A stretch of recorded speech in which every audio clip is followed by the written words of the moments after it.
Welcome or welcome back, you guys. I am so happy to have you. And if you are returning, you've been here before, you're back for another episode. I'm very excited about that. Let me tell you, because I'm trying to do a thing here, if you didn't know. So please like and subscribe. Trying to eke my way up to 1,000 subscribers. And I'd love for you to help out if you really want to stay. I don't want no fake Shaz because that's what this channel is about. And Patty hates woo. I'm here for the real Shaz. Authenticity. Although a buzzword, I kind of like it. And so I like to look at the things that cult leaders do, these gurus who are effing people up. Where what went wrong?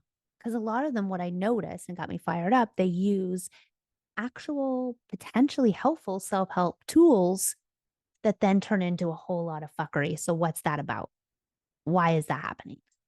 So we look at that here. We dive in. We get all curious. Curiosity is the driving force here. Okay. So join me, hit the like button, notifications, subscribe, all the YouTubey things that will actually help me reach my goals so I can do this with you. We can converse in the comments and have a fun time and have a community, but nothing culty, just fun exploration. That being said, disclaimers. This is for entertainment purposes only.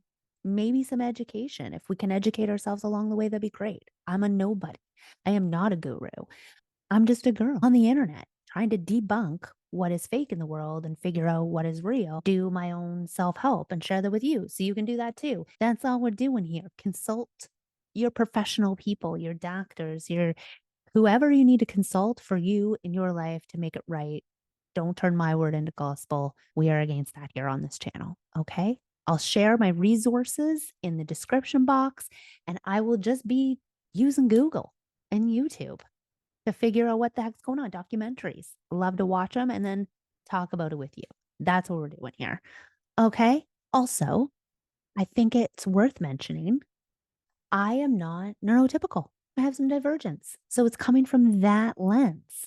It's coming from my personal experience with mental health and my personal mission to get real information about self help to the people so you guys can do it and we do it together. Self help that we do together, you know? Anyway, I just thought it was relevant that you should know that that's where this is coming from. I am queer and divergent. I've got blue hair. I think it's obvious.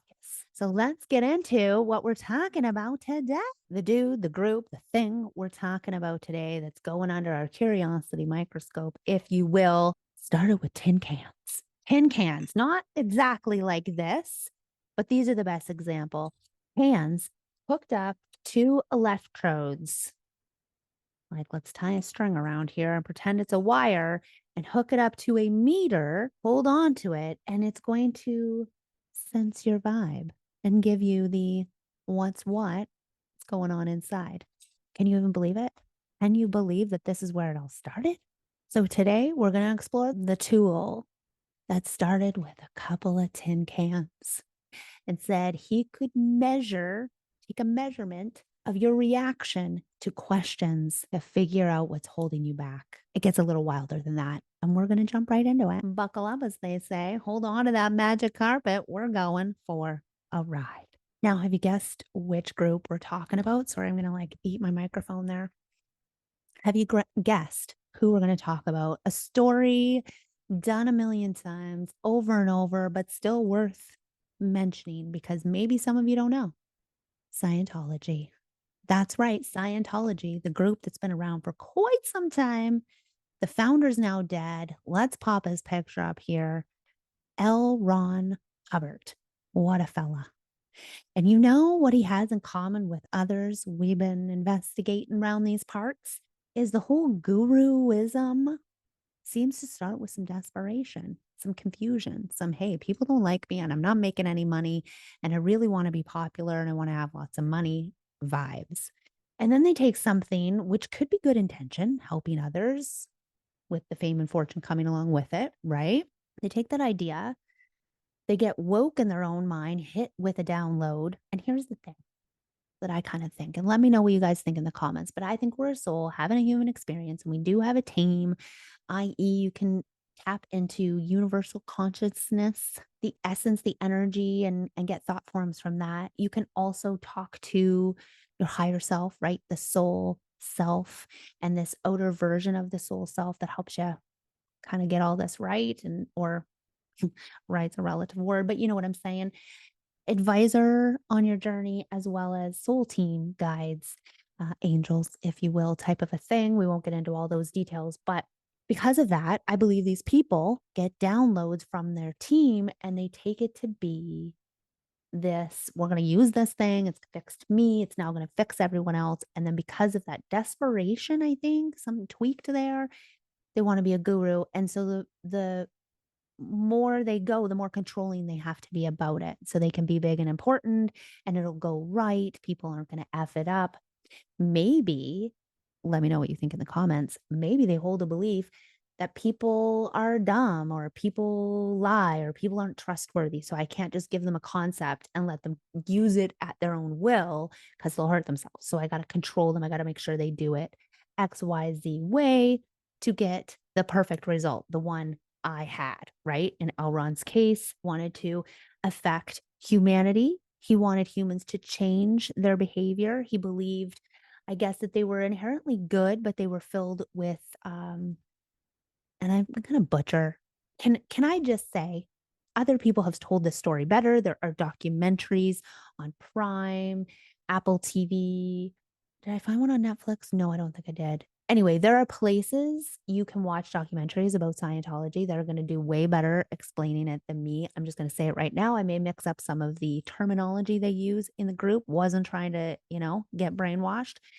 But anyway, he thinks that humans are basically good, but that they get these, I think it's the engrams, which is the bad shaz, which comes from this overlord who put people in volcanoes and the badness in volcanoes and exploded. And now babies literally get them on them when they're born and come into this unconscious human experience, like the curse of who we are as alien beings to get put here on earth. You're living the curse, the badness. And so, that being said, an important piece of this that I'm not going to mess up is his whole thing about the religion he developed, Dianetics. His whole thing boils down to one tool and the idea that you need to get clear.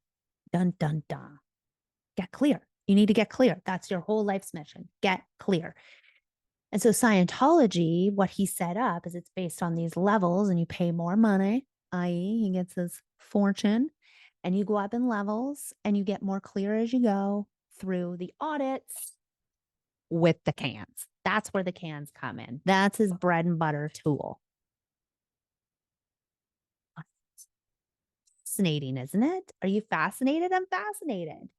And so he managed what this man was real good at.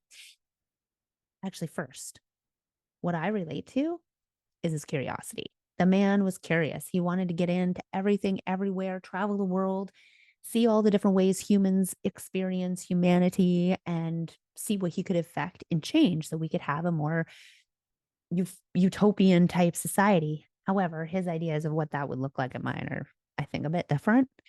He ended up creating the religion of Scientology, which he groomed this evil little man below him, in my opinion, who now has taken over because Elrond's dead.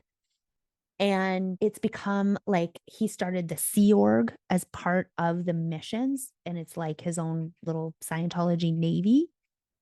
And it's real strict, as you can imagine, militant. People have come out and been really traumatized and tortured. And I don't want to not hit home with that. Like, it's been a very, very, very detrimental thing, which is why we're talking about it and why many people have come out and want to spread the word so more people can get out, because it's still a thriving cult today, religion, cult, whatever you want to call it. Today, they're making fistfuls of money tax free because they got deemed a religion because they blackmailed the CIA or FBI, the government, IRS. Thank you. Thanks, brain. They blackmailed them, and just the power that he was able to create by convincing people to try his self-help tool, because, and this is where the trap lies, there is some goodness to what he's saying, what his suggestion is of becoming more clear, more conscious of who you are and what's going on in the old subcon, limiting beliefs, right? And what I love is it looks at the conditioning and the programming of the experiences that you've had in your life and gives you a chance to look at them and change them, right? Which is then allowing you to take more responsibility of who you are and live more consciously instead of, like people talk about woke and unwoke, right? And so what he saw is I need to wake everybody up in this particular way and controlled it and it went wrong. But what I see that's good is in my life, when I've taken responsibility and looked at the different experiences that have been traumatizing, the different ways that I am living my life that are me just being plugged into my parents' ideas about the world, to society's ideas about the world, to what I believe about the health of my body and what's possible, right? And you live by these programs and conditioning because you're just a little baby and people say, don't do that and do this. And you're like, okay, right? So it's only makes sense, doesn't it? That we have these programs and that at some point in your life, if you don't have everything you want, maybe those programs are part of the problem. And maybe some of that conditioning, maybe your parents had some stuff wrong and that's okay. They were coming from theirs, right? You see what I'm saying? So I like that concept. And so what he did was he came up with Dianetics and he wrote some books. And, early on, and this is where he's like other gurus, he was desperate. He had terrible, terrible things. Like he sucked at so many things and he had hate on from the government. He was booted out of the military. He was, things were not going great, right? Anybody wanted that fame and fortune. And I think that's where it messed up this good thing. But the basic concept, let's just get into that and screw the rest of Scientology. There's a lot to learn. Like I said, it's worth diving in. But let's just get into, to keep this short and concise, the meat and potatoes, so to speak, which is a funny thing for a vegan to say.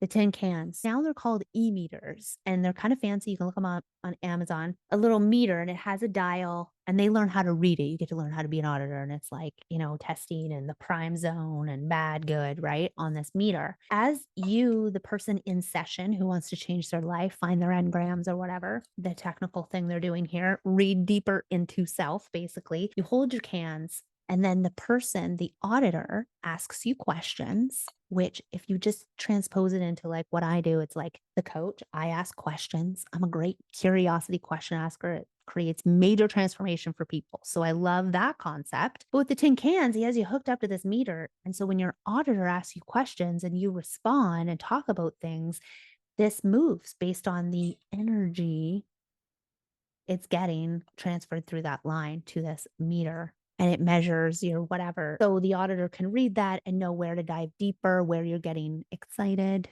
where the meter's moving into different things. And there's like the overdone and there's a sweet spot and they're trying to get you there.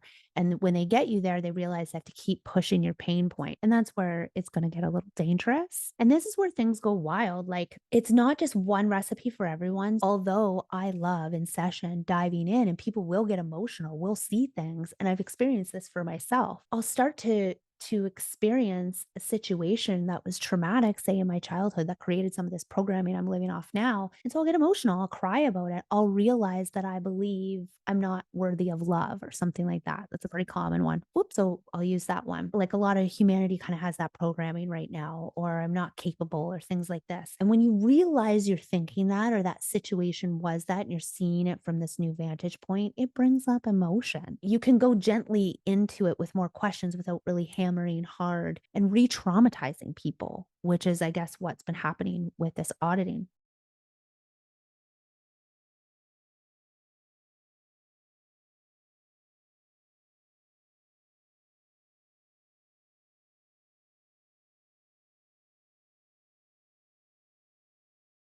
So anyway, that's the basic. They talk to you about a thing and they get down to whatever they believe the root of that thing is, and you clear it. And so you keep going through these series of them and moving up in levels and paying more money. And you're just getting clearer and clearer and clearer.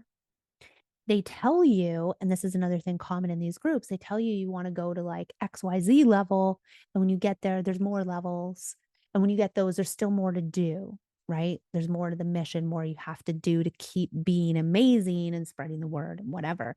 And it's kind of like a move the goalpost thing, kind of like gambling, right? You're at the slot machine, you put money in, every once in a while it gives you out some coins, you get clear, and then you got to keep going in the bar. Like it ends up sucking as much out of you and you end up kind of behind instead of ahead, but you're in this moment of, well, I might be winning. Good things are happening. There's lights and distractions. I find that fascinating. So he gets people to do these audits. It becomes really controlling and really repetitive. You're just kind of looking, and the basic concept they're using that, or part of the concept that's negative, in my opinion, is the part where you have to keep searching to get clear and where you have to keep looking at your experiences as these negative things that you need to rid yourself of, these engrams, thetans that attach to the babies. And it's all very evil. It's like his idea is like we're basically good, but we're full of evil that we have to clear. And I don't like that. I don't jive with that. I don't jive with that at all. I would reframe that to conditioning and programming that is neither good nor bad. I mean, even the bad has served me in some way or another. And yes, some people consider that to be positively washing things away, but that was just what I knew at the time. I think as humanity, we can kind of evolve experiences, but then at the same time, there's always going to be the contrast. I mean, there's a beauty in that. You know what? I can't get around it. There's a beauty in it. I know it's triggering. I've wrestled with it obviously myself, and you guys can let me know what you think about that. But yeah, I think there is a contrast. I think it's hard and beautiful all at the same time. And I think that just lends us to talk about it isn't this or that. There is an and in this life.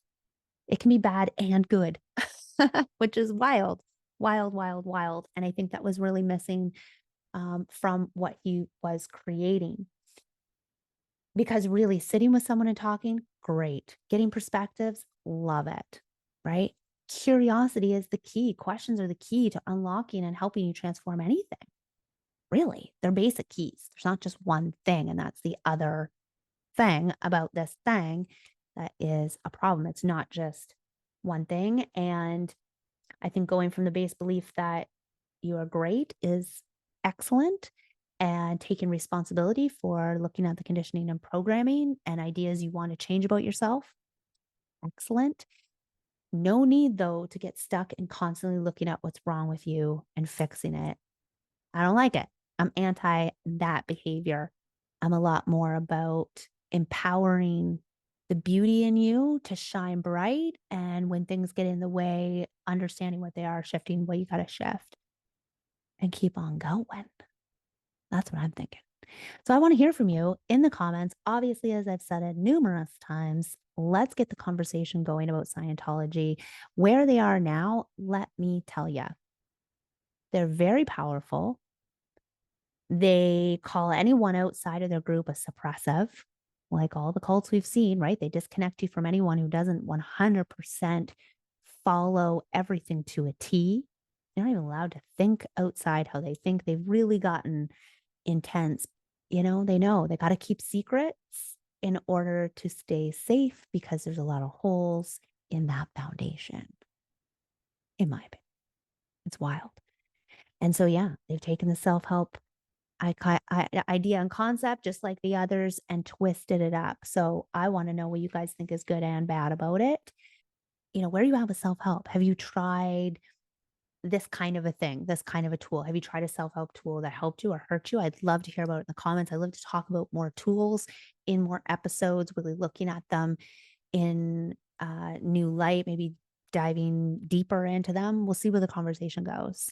We'll see where the conversation goes. Right now, I'm just about getting out some episodes, getting some conversation going so I can see where to take it next. Your curiosity and my curiosity are the fuel for this whole thing. I'm trying to get episodes out weekly or bi-weekly. This one was 2 weeks, so we'll see going forward. Being transparent about that divergence in the old neurons here, that sometimes does trip me up when it comes to getting things done. I don't want to set an exact schedule right at the moment. I want to keep kind of flying with it and seeing what happens. So I hope you'll stick around. Like I said, subscribe, get those notifications, hit the old like button. All of that really helps me. And if you know any friends who might enjoy getting in on these deep thinking conversations and figuring out self help for real so we can self help, share. Bring them over to the channel. Let's see if we can hit that 1,000 and how fast can we do it? My birthday is next month. So, hey, that'd be a great birthday present, wouldn't it? Okay. I am so grateful for everyone who is here and anyone stuck around to the end. And those of you contributing in the comments, I can't wait to talk to you and see what you think. Ciao for now.